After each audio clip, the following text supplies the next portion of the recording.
So some of you guys may know I got the Whoop 5.0 about a week ago, and I did an unboxing, but recorded the whole thing in slow-mo, so you no longer get an unboxing. So instead, you get my first week impression with the Whoop 5.0. Now, caveat, this is the trial version, so there's missing some things that the original comes with, but the device itself is the same, the hardware is the same, just some of the niceties are in the original. Now, most of you guys know I'm a former D1 baseball player, athlete at heart. I train, I move pretty much every single day in some way, shape, or form. So I'm always caring about my body and yours. So I want to see if the Whoop is accurate with how my body actually feels on a day-to-day basis. Look at my boy laying on my boy, my Duca butt. I actually tested out the Whoop 4.0 last year, recorded some content, but never really got it out there because I was on some bull, I ain't gonna lie to you. So I want to make sure I do it right this time and really see how it stacks up against the Oura Ring, which I've had for over 3 years now. Love it. And the Apple Watch, even though the Apple Watch is kind of in a league of its own with notifications and all that stuff. So I like to keep it between these two. But what actually matters is the data and how accurate it is engaged in how you feel yourself and your body. So Whoop provides data on sleep, recovery, strain for the day, stress. It has AI that gives you insights on how you should move throughout that next day after a night of sleep and recovery. And so far, it has held up pretty close with how I felt. I think the first day or the first night, it was a little off and I was like, I feel terrible. And it told me that I should feel amazing. And I don't, which is why you should always check in with your body first. But the more you wear it, the more accurate it becomes, which is why you won't get most of the good information until about a week plus into using it. But those things are huge for me because I actually care about how these numbers and this data reflects and influences my performance and how I move day in and day out. The band is super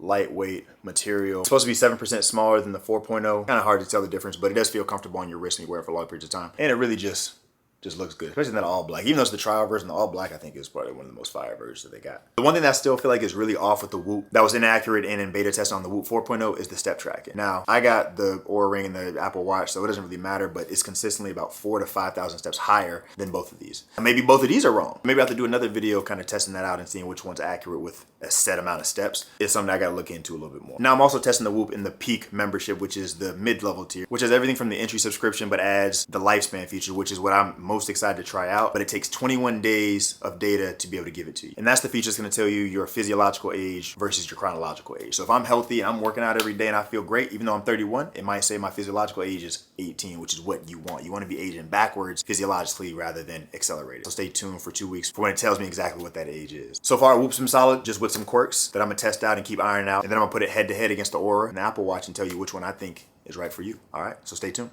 Peace.